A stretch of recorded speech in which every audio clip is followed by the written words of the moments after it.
Hey guys, I thought I'd hop on and share a few of my favorite books from 2023 in case you're looking for recommendations. And this first one is a little bit of a cheat because I actually read it in 2022, but I keep thinking about it because it was just so good. It's How to Be a Good Creature by Sy Montgomery. She actually has at least one more recent book than this, possibly more, that I just haven't picked up yet. I don't do a ton of reading just for fun because I literally have stacks of biblical studies books on either side of me that you just can't see, and that's typically where I spend most of my time. But this one was so good. She truly loves animals, and it's sort of a memoir of her interactions with different animals throughout her life and how they've impacted her. And it's a quick, easy little read, but I never cry hardly ever about anything, and it literally made me cry. It was so good. I was sad when it ended, so I highly recommend this one, and probably just about anything by her, just because her heart really comes through in her writing. All right.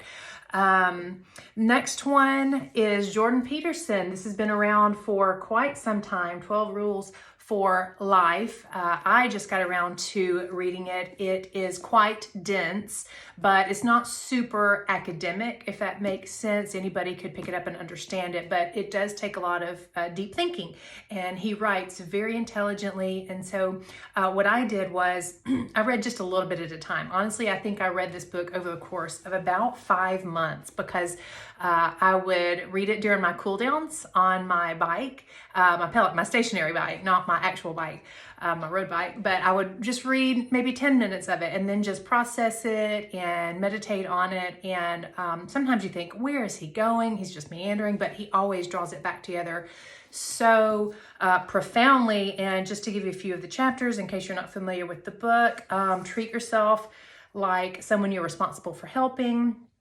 Make friends with people who want the best for you. Compare yourself to who you were yesterday, not to who someone else is today. Do not let your children do anything that makes you dislike them. In other words, discipline your kids and don't let them turn into jerks.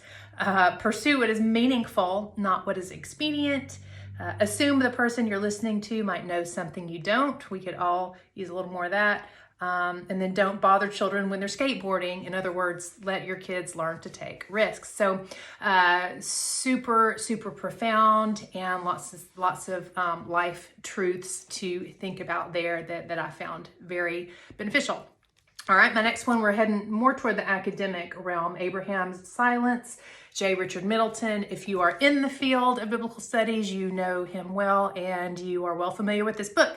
I'm a little behind the curve. It's a few years old, but I finally just got around to reading it. As I said, stacks of biblical studies books beside my desk.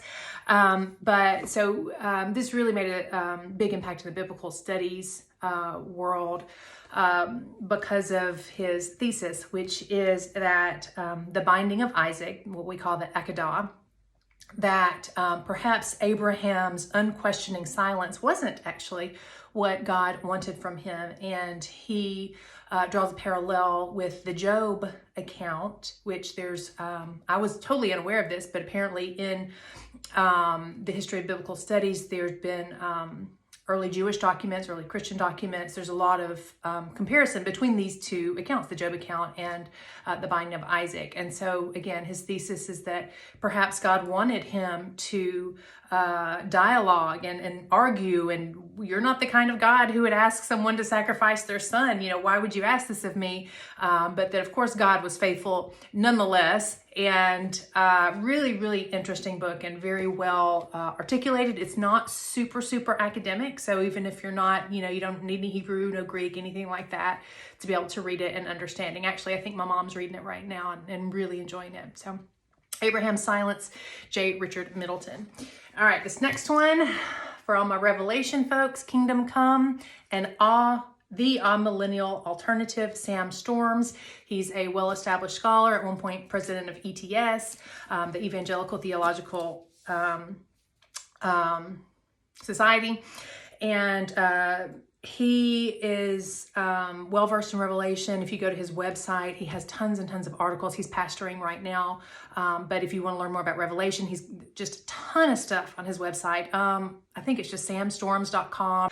But this particular book is very detailed defense of the millennial perspective, which is what I teach. If you've studied Revelation with me, it's the same perspective that I teach, and sort of defends that against what you hear more often in evangelical churches, which is the premillennial dispensational approach. And so he is sort of explaining biblically why dispensational premillennialism doesn't work biblically, theologically, contextually, and why amillennialism is a much more true to Scripture way of interpreting and understanding Revelation. You don't necessarily have to be an academic to follow, but you probably are going to need a little bit of at least background in studying Revelation. Okay, so this last book is literally the last book I read this year, and it's my favorite book I read this year. It's Royal Ideologies in the Book of Revelation. Justin P. Jeffcoat Shedler, I hope I'm saying his name correctly. It is quite academic. You're going to need some Greek to be able to read and work through this book. But that said, he writes very clearly. He's very methodical. He's very well organized in the way he presents this information. So what he does, he goes through just massive amounts of Greco-Roman literature, early Jewish literature, early Christian literature, epigraphic evidence, numismatic evidence, that's like coins and inscriptions, things like that.